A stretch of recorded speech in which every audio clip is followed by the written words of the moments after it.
ഒരു ദോശ ഉണ്ടാക്കാനുള്ള പുറപ്പാടിലാണ്. അപ്പോൾ കുറച്ച് തക്കാളി, ഉള്ളി, പച്ചമുളക് എല്ലാം കൂടിയിട്ട് കുറച്ച് ഉപ്പും കൂടിയിട്ട് നന്നായിട്ട് ഇളക്കിയെടുക്കുക. ഇത്രയും നന്നായിട്ട് ഇളക്കിയതിനും കുഴപ്പമൊന്നുമില്ല കേട്ടോ. പണ്ട് എൻ്റെ കൊച്ചിലെ എനിക്ക് പപ്പ പറഞ്ഞു തന്നിട്ടുള്ളതാണിത്. ഇതിങ്ങനെ ഇളക്കാതെ ഇങ്ങനെ തന്നെ ഇങ്ങനെ തന്നെ ഉള്ളി, തക്കാളി അതുപോലെ തന്നെ അരിഞ്ഞിട്ട് അങ്ങ് ഇട്ട് കൊടുത്താലും കുഴപ്പമൊന്നുമില്ല.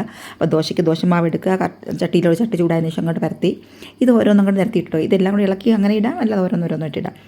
പിന്നെ കുറച്ച് ചീസോ അങ്ങനെയൊക്കെ ഉണ്ടെങ്കിൽ നമുക്ക് പിസ്സ പോലെയൊക്കെ ആക്കിയെടുക്കാം. ഇതിപ്പം വലിയതൊന്നുമില്ല, സിമ്പിളായിട്ടൊന്നും ചെയ്യുന്നതേ ഉള്ളൂ. ഒരു സിമ്പിൾ വെറൈറ്റി ദോശ അങ്ങനെ വേണമെങ്കിൽ പറയാം കേട്ടോ. എൻ്റെ കൊച്ചിലെ എനിക്ക് പപ്പയാണ് ഇങ്ങനെ പറഞ്ഞു തന്നിട്ടുള്ളൂ, തീരെ ചെറുതായിരിക്കുമ്പോഴേ. എനിക്ക് അത് ഇങ്ങനെ ഇടയ്ക്കിടയ്ക്ക് ഇങ്ങനെ ചിലപ്പോൾ ഇങ്ങനെ കഴിക്കണം തോന്നുമ്പോൾ അവൾ കറിയൊന്നും ഇല്ലെങ്കിലും കഴിക്കാൻ പറ്റും. ഇതിപ്പം ചട്നിയാണ് എടുത്തിരിക്കുന്നത്. ചട്നി ഇപ്പം ഞാൻ കുറച്ച് ലൂസാക്കിയാണ് എടുത്തിരിക്കുന്നത്. കുറച്ച് കട്ടിയാണെങ്കിലും കുഴപ്പമൊന്നുമില്ല. ഒന്നും ഇല്ലെങ്കിലും കുഴപ്പമില്ല കേട്ടോ. തന്നെ തക്കാളിയും ഉള്ളിയും പച്ചമുളകും ഒക്കെ ഉള്ളതല്ലേ, അങ്ങനെ കഴിച്ചാലും ഒരു കുഴപ്പമില്ല, നല്ലൊരു കഴിക്കാൻ പറ്റും. പിന്നെ ചീസൊക്കെ ഒഴിക്കുകയാണെങ്കിൽ നമ്മൾ പിസ്സ പോലെയൊക്കെ അങ്ങനെ ചെയ്യാം. അപ്പോൾ നിങ്ങളൊന്ന് ചെയ്ത് നോക്കൂ. എന്തായാലും നമ്മൾ മലയാളികൾക്കൊക്കെ നമുക്ക് ഇഷ്ടമുള്ള ഒരു ആഹാരം തന്നെയാണ് ദോശ. എന്നും സ്ഥിരമായിട്ട് നമ്മൾ മിക്ക വീടുകളിൽ സ്ഥിരമായിട്ട് ഉണ്ടാക്കാറുള്ളതാണ് ദോശ, ചട്നി, അല്ലെങ്കിൽ ദോശയും സാമ്പാറും അങ്ങനെയൊക്കെ.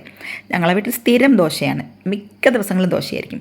അപ്പോൾ എന്നും അങ്ങനെ ഒരു ദോശ കഴിക്കാതെ വെറൈറ്റിയായിട്ട് ഇങ്ങനെയും കഴിക്കാമല്ലോ. നമുക്ക് ഒരുപാടൊന്നും കഴിക്കാൻ പറ്റത്തില്ല, അങ്ങനെ പറ്റത്തില്ല. എല്ലാം കൂടെ ഇതും ക്വാണ്ടിറ്റി കൂടുതലായിരിക്കും, ഉള്ളിയും തക്കാളിയും എല്ലാം കൂടെ വരുമ്പോൾ. അപ്പോൾ ഇങ്ങനെ കഴിച്ച് നോക്കൂ. അപ്പം നിങ്ങൾക്കിത് ഇഷ്ടപ്പെട്ടാൽ ലൈക്ക് ചെയ്യാനും ഷെയർ ചെയ്യാനും കമൻറ്റ് ചെയ്യാനും മറക്കരുത് കേട്ടോ.